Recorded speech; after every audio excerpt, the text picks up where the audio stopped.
ദൈവത്തിൻ്റെ അതിപരിശുദ്ധമായ നാമം വാഴ്ത്തപ്പെടട്ടെ.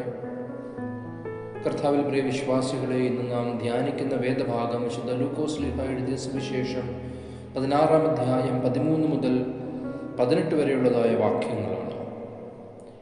ഈ വേദഭാഗത്തിൻ്റെ കാതൽ എന്നത് ഒരു മനുഷ്യന് ഒരേ സമയം 2 യജമാനന്മാരെ സേവിക്കുവാൻ സാധിക്കുകയില്ല എന്നതാണ്. ഈ വാക്യം ഓരോ വിശ്വാസിയെയും വിശുദ്ധ ആരാധനയുടെ പ്രാധാന്യത്തെ ബോധ്യപ്പെടുത്തുന്നതും ദൈവവിശ്വാസത്തിൻ്റെ ആഴം എത്രയെന്ന് നമുക്ക് മനസ്സിലാക്കി തരുന്നതുമായ വേദഭാഗമാണ്.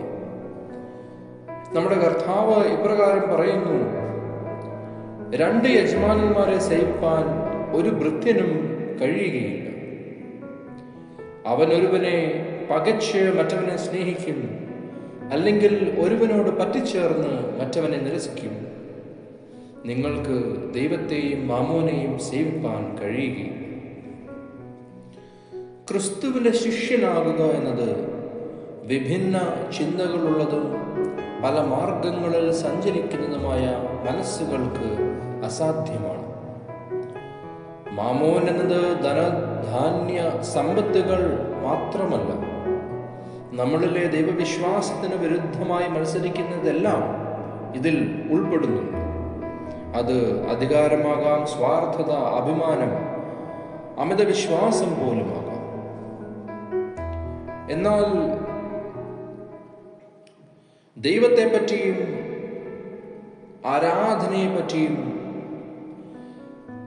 നമ്മളുടെ ചിന്തകളിൽ വിഭിന്ന വിചാരങ്ങൾ വരാതെ ഏകമായ മനസ്സോടുകൂടി, ഒരുമയുടെ മനസ്സോടുകൂടി ദൈവത്തിൻ്റെ സന്നിധിയിൽ നമ്മളെ തന്നെ സമർപ്പിക്കുമ്പോൾ നാം ദൈവത്തിൻ്റെ മക്കളായിത്തീരും. ഈ വേദഭാഗത്തോട് നാം ചേർത്ത് വായിക്കേണ്ടതാണ് സംഖ്യാപുസ്തകത്തിൽ ആഘോഷങ്ങളുടെ അതിൻ്റെ അവസാന ദിവസത്തിൽ ദൈവത്തിൻ്റെ സന്നിധിയിൽ തന്നെ സമർപ്പിക്കുന്നതിനെ പറ്റിയുള്ള ഭാഗവും. 1 രാജാക്കന്മാരുടെ പുസ്തകത്തിൽ ശലോമോൻ രാജാവ് നിന്റെ ദാസന്റെ പ്രാർത്ഥനയെ കേൾക്കണമേ, കേട്ടാൽ ക്ഷമിക്കണമേ എന്ന് പറയുന്ന ഭാഗം. ദൈവസന്നിധിയിൽ പൂർണ്ണമായി തന്നെ സമർപ്പിക്കുമ്പോൾ ദൈവം നമ്മുടെ അപേക്ഷകൾ കേൾക്കുന്നു. അവൻ നമ്മളെ കേൾക്കുന്ന നിമിഷം നമ്മളുടെ പിതാവായ നമ്മളുടെ ദൈവം നമ്മളുടെ ഹൃദയത്തെ അറിഞ്ഞ് തൻ്റെ കരുണയെ നമുക്കായി നൽകുന്നു.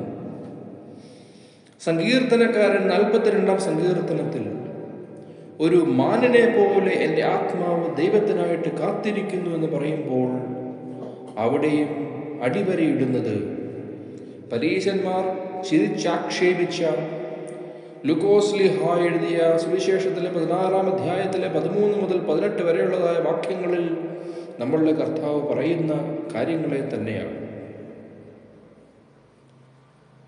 മാമോനെ സ്നേഹിക്കുന്നവർ ബലമായി ദൈവരാജ്യത്തിൽ കടക്കുവാൻ ശ്രമിക്കുന്നു. അവർ മനുഷ്യരുടെ മുൻപാകെ സ്വയം നീതീകരിക്കുവാൻ ശ്രമിക്കുന്നു. പക്ഷേ അവർ അറിയുന്നില്ല ദൈവം അവരുടെ ഹൃദയങ്ങളെ കാണുന്നുണ്ട് എന്ന സത്യം. മനുഷ്യന് വലുതെന്ന ചിന്തയുള്ളതൊക്കെ ദൈവത്തിന് മുൻപാകെ ആർപ്പുള്ളവയത്രേ. ഒരു സഹോദരി ഒരിക്കൽ ധ്യാനത്തിന് പോയപ്പോൾ ഒരു പാസ്റ്റർ ചോദിച്ചു, എന്താ പ്രാർത്ഥിക്കുന്നത്? അവർ വളരെ അത്ഭുതപ്പെടുത്തുന്ന ഒരു ഉത്തരം പറഞ്ഞു, എൻ്റെ അപ്പൻ്റെ സ്വത്തുക്കളെല്ലാം എനിക്ക് കിട്ടാൻ വേണ്ടിയാണ് ഞാൻ പ്രാർത്ഥിക്കുന്നത്.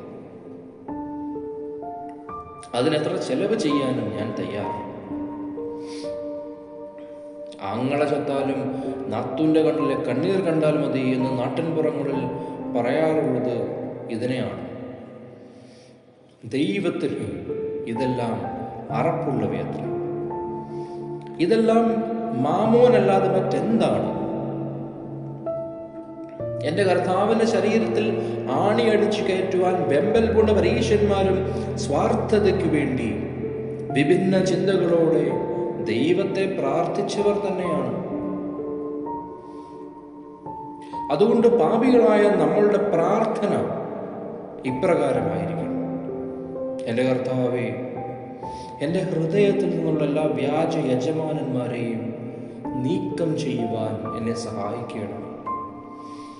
ശിശുവിൻ്റെ ലാളിത്യത്തോടും സങ്കീർത്തനക്കാരൻ്റെ പ്രതീക്ഷയോടും ശലോമോന്റെ വിശ്വസ്തയോടും കൂടെ നിന്നെ മാത്രം സേവിക്കുവാൻ എന്നെ പഠിപ്പിക്കണമേ.